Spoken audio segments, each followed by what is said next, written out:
Hey, what's up? This is Chris Guillebeau. You are listening to Side Hustle School. And as we get started with today's episode, I want to give a shout out to all of the busy parents who are listening to Side Hustle School. I often hear from lots of different folks, in particular some single moms, single dads, really anyone who's a parent and just trying to juggle a lot of different stuff. Today's story is for you. And even if you're not a parent, you can learn an important branding lesson from one savvy mom who launched her own private label wine hustle.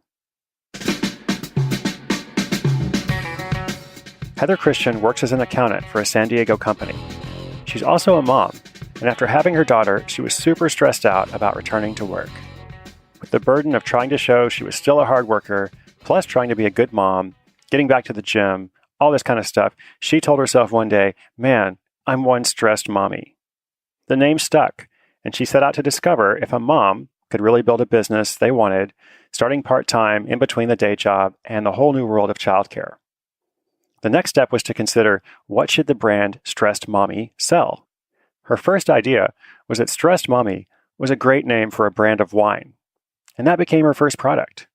You probably think it's difficult to start your own brand of wine, and presumably it is hard to plant your own vineyard, but that's not what Heather did. Instead of planting grapes, she went to Google and typed in 3 words, private label wine. From there, she discovered it was actually pretty simple. There are a number of wineries and other companies that will actually do all of this for you. They make the wine and they put your company's name or just your name on the bottle. Now, it may not always be the best wine in the world, but as long as you're not trying to be deceptive about it, it's not uncommon at all to have a name on the bottle that doesn't relate to the original producer. Heather was good at doing research. So when she was trying to decide on a vendor and figure out what to do next, she asked a lot of questions, both of herself and of potential vendors. And I'll share a few of them with you here, but if you want to read the show notes for this episode, you can get the whole list of questions. And starting with the vendor questions, as she navigated this world, here are a few things that she learned to ask. Now, first up, does the vendor want you to provide a logo? And then do they want to do a label mock? Second, are they sending these products to you to add your label, or do they do it? Third, are you going to source from the US or from overseas? Heather decided to just do US sourcing because it seemed easier for her. What is the supplier's minimum order quantity? Will they send you a sample so that you could judge the quality before you buy? And then here are a few things that she asked herself as she was planning this project. Do I have room to store the products? Do I need to get a warehouse, a storage unit somewhere else? Do these products have an expiration date, which is probably going to affect the quantity that I order? Do I have money to invest in advertising? Even if I have money to invest in advertising, do I want to invest in advertising? Do I just want to try to grow that brand over social media, which can be kind of like the chicken and egg problem?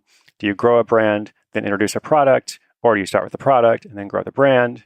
And lots of other questions and kind of topics that she explored to figure out, okay, what is the process to move forward with this project? And this research process allowed Heather to learn more about how the private label industry worked, and it also helped her decide for herself which direction she wanted to go in.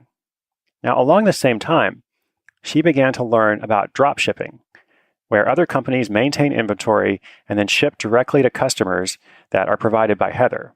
So she would send the addresses, and then these companies would send the product. And this led to a really interesting lesson. You should pay attention to this if you're ever interested in drop shipping. Heather signed up for a 30-day trial of an online consolidated dropship database. And these are the companies that have a database of vendors who will do the dropshipping for you. They put your name on the packing slip instead of theirs. And if you Google dropshipping, how to dropship, any phrases like this, you're very likely to kind of stumble on these companies that they make money by being a middleman. But when she looked into a sample of their products and compared the price on Amazon, a lot of them didn't really allow for any profit, especially when you factored in the cost of using their database. So here's what was interesting. Heather spoke on the phone with one of the sales reps, and he casually dropped this phrase. He casually mentioned, one of our benefits is we save you the time of contacting the vendor yourself. Well, that was clearly a mistake on his part, because to a resourceful person like Heather, what it communicated was, if I can just figure out how to contact the vendor myself, I can probably get a much better deal. So that's exactly what she did. And that's what made all the difference as she proceeded with starting the wine sales and then looking for other products. In fact, after she got her own Stressed Mommy wine up for sale, she continued to experiment in the world of private labeling, in the world of dropshipping. And she now also sells spa products, which seems like another great fit for the Stressed Mommy brand, spa products and wine. Now, remember, this is a side hustle. She's still working a day job. She's got all these other responsibilities. But between her website, stressedmommy.com, and her sales that she does through Amazon, in just a short period of time, Heather was averaging more than $1,000 a month in profit as she continues to work the day job and continues to explore opportunities for the future. And on that same site, stressedmommy.com, she also shares her lessons learned, and she's planning to begin consulting with people who'd like to build a part-time hustle in the same way that she has.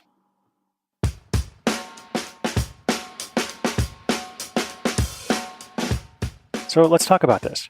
What a fun story. Really love this story. I personally am inspired when I hear about how people like Heather have prioritized these things in their life and been able to make side hustling work even with all their responsibilities. And also, what a great name. Stressed Mommy. Like, as soon as you hear that, you immediately know what it's about and who it's for. You could probably even guess what the brand sells without knowing any more, or if nothing else, at least you're not surprised when you hear it sells wine and spa products. If you're thinking of starting this hustle, there's a really common mistake a lot of people make. And what's usually best is to make one thing work well, make one product line work well, and then expand slowly. What people tend to do is, I'm in a private label, 6 different products, maybe they're related, maybe they're completely different, but that doesn't usually work very well. You'll establish more loyalty to the brand over time by being targeted and specific and intentional. And just a quick note on dropshipping. I've actually gotten a lot of emails about this, so a future episode will go into even more detail about it. But for now, just know that a little research goes a long way. And you're usually not going to do super great just by going through one of these general companies that drop ships a million different items. That's why Heather learned when she began to specifically look for a vendor related to the product she wanted to sell, she was able to be much more successful. And the profit margins allowed her to make more money, whereas she might not have made money at all if she'd gone through one of these generalist companies, which isn't usually a great deal. So if you want to private label, if you want to drop ship, if you want to do something totally different, it may not happen exactly like that for you, but if you listen to these stories that I tell you every day, you will see results. Remember, inspiration is good, but inspiration combined with action is so much better.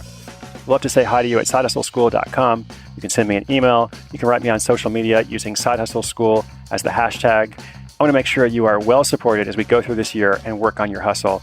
I'm CHRIS GUILLEBEAU. This is Side Hustle School, and I'll see you tomorrow with another episode.